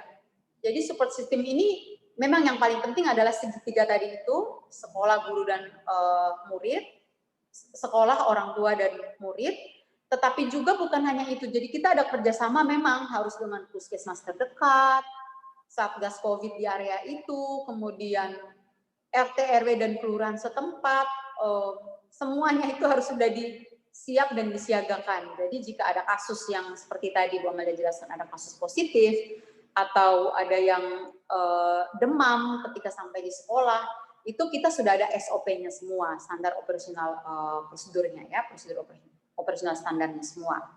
Jadi pertahankan semua yang baik, benar-benar taat protokol kesehatan COVID ini seperti dokter kita lah sekarang, protokol kesehatan ini. Sedapat mungkin memang kita tidak membuka masker ketika kita berada di kerumunan orang atau dengan orang lain, harus selalu pakai masker. Mohon maaf, ini saya sendiri jadi saya buka masker. Kemudian tetap bangun komunikasi yang efektif, banyak pertanyaan. Jadi seperti tadi itu sekolah tidak boleh sedikit-sedikit, aduh ini orang tua cerewet banget sih, tanya mulu begini, udah dijelaskan, tidak boleh. Jadi kita memang harus menjelaskan dengan baik ya, karena memang ini masa-masa berat untuk kita semua dan adaptasi kebiasaan baru. Nah, jadi adaptasi kebiasaan baru, kemudian sekolah sigap. Sekolah sigap ini tadi semua lini itu sudah siap, jadi sudah kerjasama, sudah punya MOU dengan puskesmas, dengan laporan ke kelurahan, RT RW seperti tadi. Demikian. Saya pikir mungkin satu lagi yang terakhir. Kak Wahyu. Nah, jadi ini yang terakhir. Let's collaborate dan let's make it move gitu ya. Jadi ketika kita berkolaborasi atau bekerja sama, maka itu akan bisa berjalan apapun itu di kehidupan kita. Terutama saat ini Bapak Ibu, di situasi kita dan peran kita sebagai apapun, kolaborasi dan komunikasi yang efektif, komunikasi yang santun, komunikasi yang baik, ini akan membantu kita untuk melewati PTM terbatas ini. Semoga nanti di masa-masa ke depan, semoga COVID ini benar-benar zero, benar-benar nol kasusnya, sehingga kita bisa kembali ke keadaan yang normal. Ataupun misalkan memang kita harus berjuang hidup bersama dengan COVID, kita akan terbiasa untuk melakukan hal-hal yang baru yang kita sebut dengan new normal ini. Demikian Kak Arum untuk pemaparan saya, semoga jelas untuk Bapak Ibu, dan kalau memang belum jelas kita bisa perjelas lagi di sesi tanya jawab. Terima kasih Kak, saya kembalikan. Baik, terima kasih banyak Ibu Maria. Aduh, sharingnya juga nggak kalah menarik tadi ya, sama Ibu yang narasumber ke-1, ke-2 maupun ke-3. Nah, ini ada terakhir nih dari Mbak Sofia selaku learning strategis sekolahmu. Mungkin juga akan menambah sharing ke Bapak dan Ibu guru, Bapak dan Ibu sekalian. Monggo silakan Mbak Sofi. Baik, terima kasih Mbak Anis. Iya. Assalamualaikum warahmatullahi wabarakatuh. Selamat sore. Ini udah siang menjelang sore ya. Selamat sore Bapak Ibu guru. Perkenalkan, saya Sofi, learning strategis di sekolahmu. Terutama sekarang saya megang untuk teacher development di jenjang PAUD SD. Nah, di sini mungkin sedikit banyak tuh kalau dari materi itu sudah tersampaikan ya dari narasumber pertama sampai yang tadi ini barusan Bu Maria gitu. Ya, ini tentang kolaborasi orang tua dan guru dalam penyaluran minat dan bakat dalam konteks metode blended learning. Nah, saya rasa tentang kolaborasi orang tua dan guru itu sudah cukup komprehensif tadi dibahas oleh para narasumber gitu ya. Nah, mungkin di sini saya akan membawa konteksnya adalah apa yang sudah kami lakukan di sekolahmu, terutama di sini saya akan banyak berbicara di jenjang PAUD SD gitu ya. Oke. Nah, next. Jadi yang kami rasakan juga ketika kami mengadakan sesi refleksi dengan para orang tua, jadi setiap minggu itu kami ada semacam, sebenarnya namanya weekly orientation. Nah, tapi di situ juga ada sesi refleksinya untuk para orang tua menyampaikan kendala, keluh kesah, isu, maupun juga mengapresiasi gitu apa-apa yang ada dalam sesi belajar live di sekolahmu. Nah, mungkin tadi Mbak Anis juga sudah memperkenalkan ya sekolahmu itu apa. Jadi secara pelaksanaannya kalau di kelas-kelas elektif kami itu ada kami menggunakan metode blended learning yang mana dalam salah satu komponennya adalah sesi belajar live.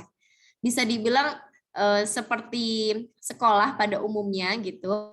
Jadi memang online learning, di situ ada interaksi antara guru atau yang kami sebut dengan fasilitator dengan murid. Nah, ini adalah beberapa kendala yang mungkin kalau di-listkan gitu ya, di daftar tuh nggak hanya ini bisa dibilang sebagian kecil lah gitu. Jadi kendala-kendala yang terjadi ketika belajar live atau ketika sesi belajar online nih. Mungkin di sini Bapak Ibu guru juga merasakan hal yang sama ya sebagai guru, dan apalagi Bapak Ibu guru yang di rumah gitu juga punya anak yang juga belajar online, itu juga mengalami hal yang serupa, kendalanya sebagai orang tua juga. Jadi double-double ya Bapak Ibu permasalahannya. Nah, di sini bisa kita lihat ya secara kendala belajar murid itu mulai dari bosan sampai dia juga malas lelah. Nah, di sini saya juga sebagai orang tua dari anak yang mulai masuk ke kelompok bermain dengan sistem online juga, rasanya itu juga challenging sekali.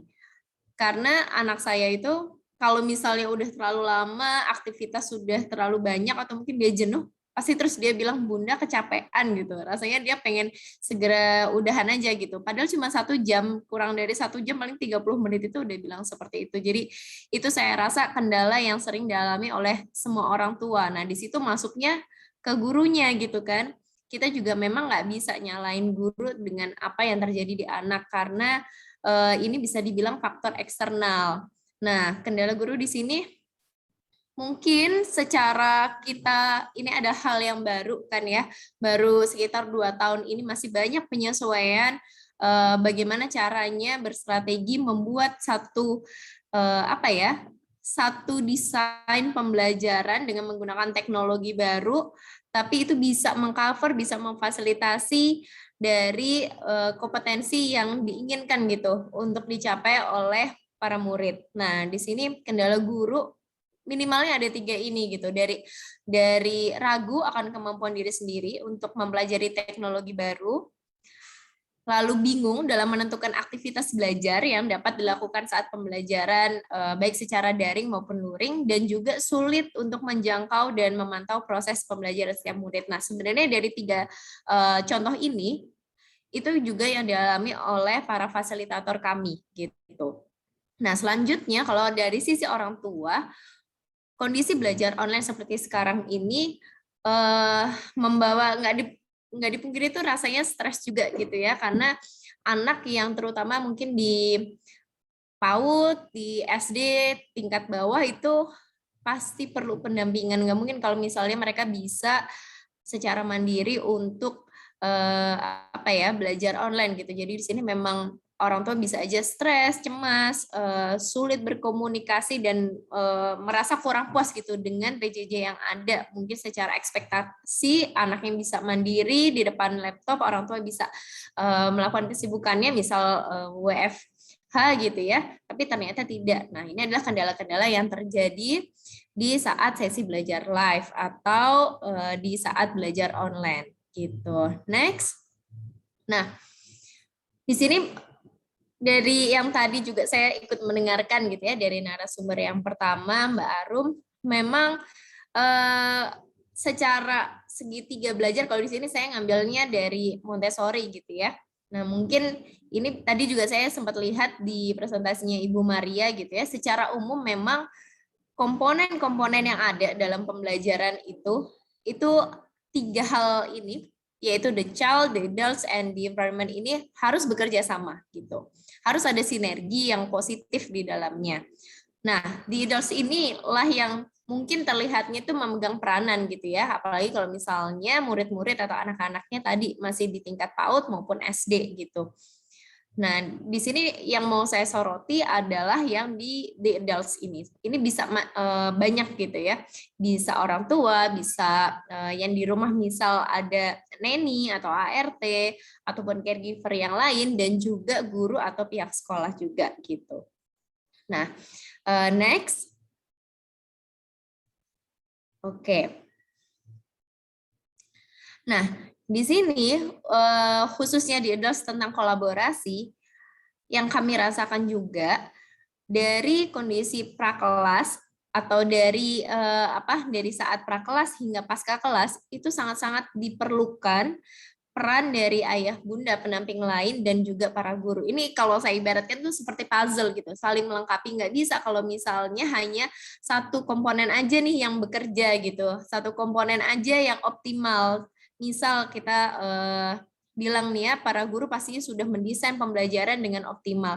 Tapi kalau misalnya di rumah, karena itu pembelajarannya secara online gitu, orang tua tidak berpartisipasi aktif untuk menyiapkan sederhana, misal contohnya adalah ada aktivitas gitu ya, yang perlu bahan dan perlengkapan yang dipersiapkan. Itu kalau orang tua tidak mempersiapkan, akan kesulitan gitu para muridnya atau anak-anaknya untuk bisa aktif dalam si pembelajaran tersebut. Nah, sementara kalau secara penelitian memang terlihat gitu, banyak sekali ketika saya coba membaca beberapa jurnal gitu ya, di situ pasti merekomendasikan adanya hubungan yang positif gitu, yang kolaboratif antara orang tua dan guru untuk meningkatkan prestasi anak baik secara akademik, sosial, dan juga emosional dan emotional well-being gitu. Nah, di sini saya rasa kalau misalnya secara kognitif, mungkin Bapak Ibu itu menjadi salah satu yang sering menjadi perhatian gitu. Tapi kalau secara minat bakat, nah ini yang mungkin jadi PR, apalagi di momen pandemi seperti ini.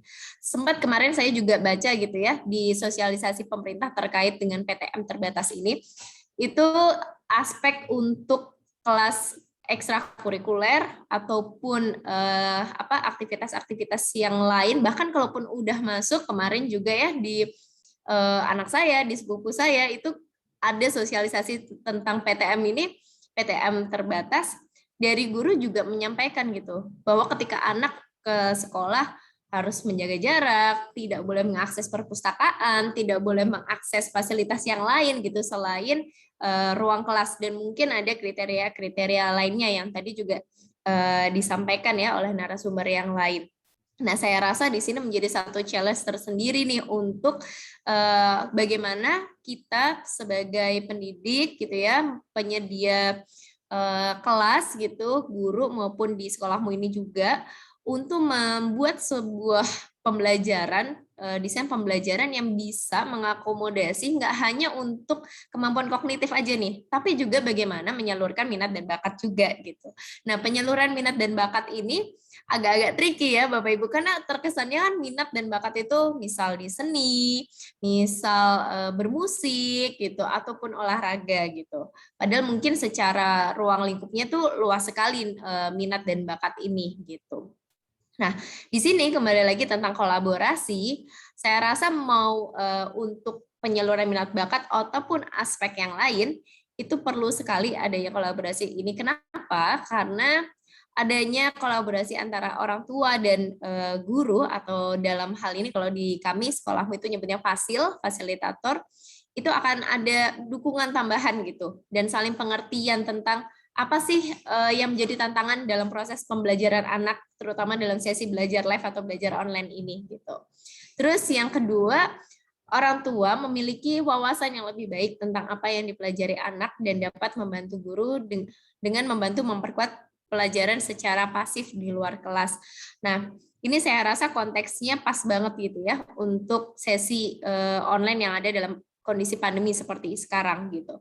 Karena dalam kondisi yang sekarang, kalau misal kayak di saya aja gitu ya, mudahnya sebagai contoh, pastinya namanya aktivitas apalagi di PAUD SD gitu, anak-anak yang masih mudi, masih dia agak nggak ketebak gitu ya, mood dan gampang cranky gitu. Kalau apalagi ini di rumah konteksnya ya, dia bisa mengakses kamar, bisa mengakses area bermainnya dengan mudah gitu. Jadi untuk mengkondisikan dia fokus untuk bisa belajar itu kan cukup sulit gitu. Sementara ada kompetensi atau capaian belajar yang perlu dilakukan nih ya, perlu diraih oleh si anak dengan aktivitas-aktivitas yang memang didesain oleh guru gitu. Nah, pastinya biasanya nih Bapak Ibu guru mungkin meminta untuk orang tua menyediakan gitu ya, atau memvideokan aktivitas tersebut sehingga bisa menjadi bahan penilaian dari Bapak Ibu guru, bisa diakses gitu kan. Nah, di situ aja sudah terlihat nih kolaborasinya tuh perlu kuat banget gitu. Nah, terus selanjutnya adalah di sini bisa dilihat bagaimana diperlukan adanya komunikasi, dan ini juga udah dibahas ya tadi sama Mbak Arum gitu. Next. Nah, mungkin di sini ya termasuk saya gitu. Sebagian besar orang tua tuh khawatir anak tidak bisa menyalurkan minat dan bakatnya gitu dengan sesi belajar online atau dengan kondisi pembelajaran jarak jauh. Nah, sementara di guru juga challenging banget nih, gimana ya caranya gitu. Nah, saya mau tanya nih, mungkin bisa ditulis di kolom chat, gimana nih Bapak Ibu guru, selama pandemi, baik yang pembelajaran jarak jauh ataupun yang sudah memulai PTM terbatas, apa sih yang menjadi kesulitan di sini? Kalau tadi kan kalau saya nih kesulitan ataupun bahkan mungkin kekhawatirannya adalah, aduh anakku tuh tersalurkan ya minat dan bakatnya atau enggak ya gitu, karena ini saya rasa apalagi sekolah abad 21 gitu ya, itu penting banget. Jadi nggak cuma sekedar pinter secara kognitif, tapi secara minat bakatnya ini bisa tersalurkan juga gitu. Ada nggak yang mau berbagi? Mbak Sofi, maaf. Oh iya, sorry, 2 menit lagi ya. Oke, kalau gitu. 2 menit lagi ya. Kita next aja ya. Nah, di sini makanya kalau saya berbicara tentang sekolahmu, kami itu punya bisa dibilang lingkaran seperti ini itu ya. Itu merupakan cita-cita nih dari kami sebagai sekolahmu untuk mengembangkan 3 profil murid gitu. Murid yang merdeka belajar, merdeka berkolaborasi, dan merdeka berkarya. Sehingga kami tuh pengen gitu ya mengembangkan murid ini tuh nggak hanya dia harus mengikuti instruksi, tapi dia juga bisa mempunyai pilihan dan terus akhirnya bisa berkolaborasi juga nih baik dengan sesama teman maupun sama gurunya gitu. Sehingga nantinya dia bisa berkarya sesuai dengan kompetensi, minat, dan bakatnya. Next. Oke. Nah, terkait dengan ini, ada berbagai macam cara yaitu yang kami ramu gitu ya dalam 5M. Nah, saya rasa ini bisa diadopsi juga ya oleh Bapak Ibu guru dalam menerapkan 5M ini dalam pembelajaran sekarang gitu. Jadi meskipun kita belajar secara online, kita tetap perlu untuk membangun empati, memanusiakan hubungan dengan murid, memahami konsep sampai dengan memberdayakan konteks. Jadi di sini saya rasa apa yang dilakukan oleh sekolahmu mungkin sudah dalam progres juga untuk dilakukan oleh Bapak Ibu guru di sekolah masing-masing. Gitu. Mungkin kalau nanti ada waktu ya bisa Q&A, nanti akan kita ngobrol-ngobrol lagi gitu. Terima kasih Mbak Anis, terima kasih Bapak Ibu guru.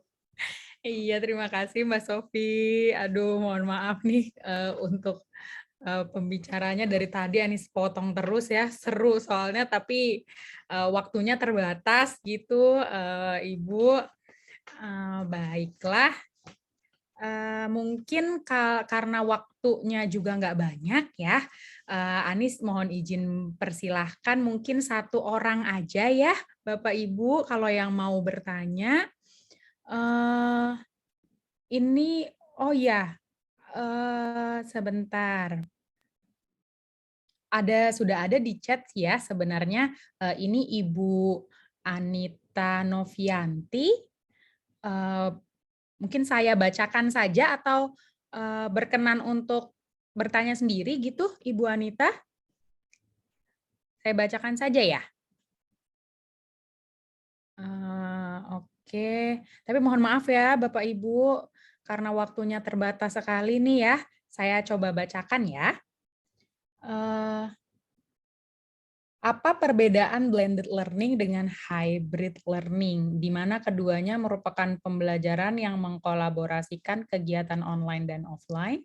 Adakah yang lebih unggul atau pada dasarnya sama saja? Lalu bagaimana pengaruhnya terhadap interaksi sosial siswa dengan siswa? Dalam hal ini mereka justru bisa belajar banyak hal, bukan sekadar belajar mata pelajaran ketika mereka bertemu dengan teman atau guru secara langsung. Baik, ini mungkin Ibu siapa ya? Bu Aru atau Bu Sofi? Bu. Ini soalnya nggak ada tulisan yang mau ditanyakan ke siapa ya? Gimana? Mungkin saya bisa bantu sih, saya udah mengalami anak-anak gitu ya, blended learning gitu. Jadi sebenarnya kalau blended learning itu pembelajaran campuran di mana anak melaksanakan proses belajar mandiri di rumah, tetapi juga melakukan pertemuan tatap muka terbatas gitu ya, tatap muka gitu istilahnya. Nah, sedangkan kalau hybrid itu bagian darinya. Jadi pada saat sebagian anak kayak sekarang gitu ya, tadi kan Ibu Maria, Ibu Anissa juga menjelaskan bahwa sebenarnya untuk PTM terbatas itu memang masih ada hak kami untuk setuju atau tidak gitu kan. Jadi sebagian anak online, sebagian anak bisa offline. Nah, itu di sekolah kami anak-anak itu di hybrid gitu ya. Jadi anak-anak yang offline di belajar bersamaan dengan yang online di rumah. Jadi gurunya ada layarnya. Mungkin kalau teknisnya guru-guru di sekolah bisa itu. Cuma kalau saya lihat anak-anak tuh seperti itu. Jadi pada saat dia offline tuh dia pulang dia bilang, iya jadi tadi belajar juga sama yang di rumah gitu. Gitu Ibu Mbak Nisa. Kalau mengenai interaksi, ngerti banget sih gitu ya, ada kebutuhan, makanya tadi saya bilang juga kan, pasti pihak sekolah juga udah luar biasa ya berinovasi, kebutuhan apa sih yang perlu didahulukan nih, makanya melakukan pertemuan tatap muka terbatas gitu ya, memilah-milah kebutuhan yang mana nih yang harus offline duluan, yang seperti itu. Tapi saya yakin juga pihak sekolah juga membuat interaksi sosial juga sebenarnya melalui layar, dan nggak mudah loh berinteraksi, beretika yang baik di dunia maya gitu ya, itu juga butuh ilmu gitu ya, butuh belajar juga gitu. Jadi sebenarnya kita bisa sama-sama mengajak anak mendampingi belajar bagaimana caranya berinteraksi walaupun nyata di dunia nyata ketemu, atau maupun berinteraksi bagaimana di layar seperti ini gitu. Terima kasih. Baik, terima kasih ya Mbak Arum. Aduh, banyak banget pertanyaannya, tapi aduh, sayang sekali ya Bapak Ibu, pertanyaannya hanya bisa Anis berikan satu saja, karena kita udah mau bungkus nih, udah mau selesai acaranya. Kalau webinar sebelumnya itu jam 3 Bapak Ibu, tapi karena melihat antusias akhirnya kita perpanjang setengah jam, kok ya kurang juga. Mungkin nanti akan kita ini ya evaluasi seperti itu Bapak Ibu ya. Ini untuk penutupnya, Anis mau kasih beberapa pengumuman, mungkin udah keluar ya. Nanti yang ini pertama terkait dengan hadiah nih dari sekolahmu, bentuknya apresiasi karena Bapak Ibu udah semangat banget dari jam 2 sudah hadir. Tadi kan beberapa di awal Anis tayangkan satu video ya Bapak Ibu. Nah, itu soal kelas elektif dari sekolahmu yang kebetulan itu untuk Bapak Ibu yang hadir di sini nanti dibantu oleh teman operator untuk kasih linknya. Mas Wahyu ya di chat itu kalau Bapak Ibu akses itu lalu masukkan kode voucher guru sayang anaknya, nanti akan ada beberapa kelas elektif yang bisa Bapak Ibu coba untuk anak-anaknya di rumah. Ada kelas YouTuber bersama Greta Agatha, mungkin anak-anak Bapak Ibu nih yang hobinya suka bikin konten kreator YouTube gitu, TikTok, mungkin biar bisa lebih jago. Nah, bisa belajar dari situ. Dari harga mulai 47.600. Boleh nanti dibantu ya, Mas Wahyu dikasih linknya. Lalu kedua untuk presensinya, ini presensinya Anissa kasih, ada linknya. Mungkin bisa Bapak Ibu foto kali ya, kalau biar nggak kelewat. Dan Anissa mohon izin juga menginformasikan bahwa link presensi ini akan kami buka hingga pukul 12 malam ini. Jadi kalau yang masih Bapak Ibu masih nyambi apa nih sore-sore ya udah mau asar, boleh difoto dulu, nanti diisi pelan-pelan, dan dimohon sekali untuk Bapak Ibu supaya diisinya diperhatikan kembali huruf-hurufnya, karena kemarin-kemarin sempat ada yang bilang nggak terima sertifikatnya, oh ternyata emailnya salah gitu. Jadi ini ya Bapak Ibu ya, boleh difoto.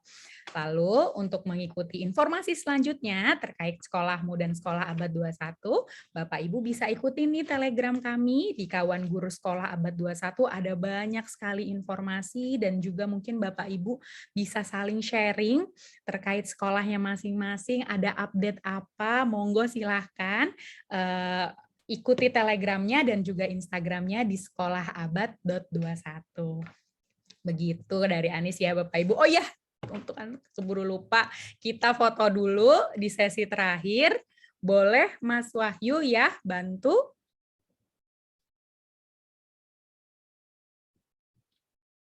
Mas Wahyu sudah siap? Oke. Iya. Oke. Kita foto dulu ya Bapak Ibu.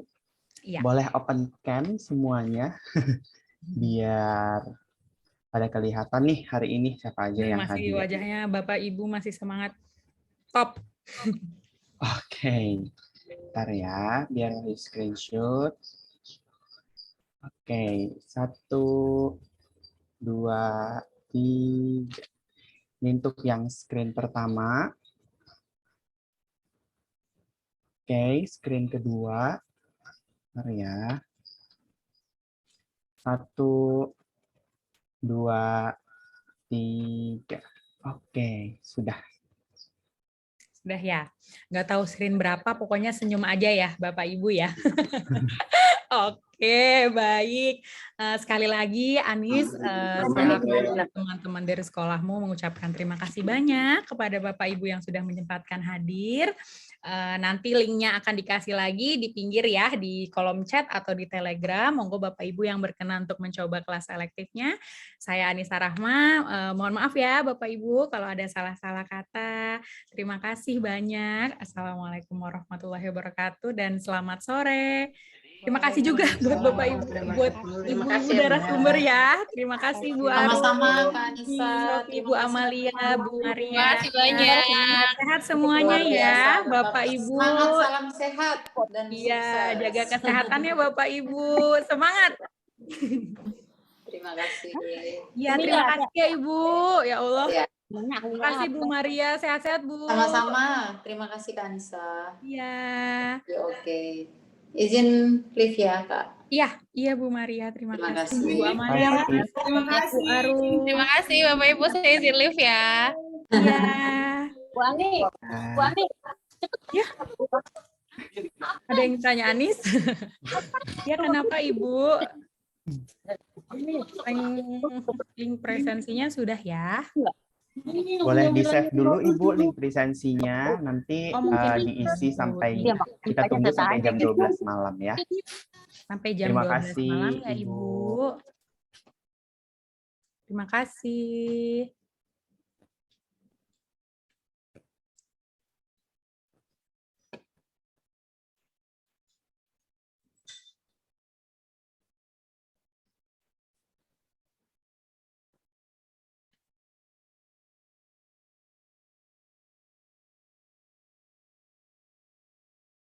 Terima kasih Bapak Ibu. Selamat sore.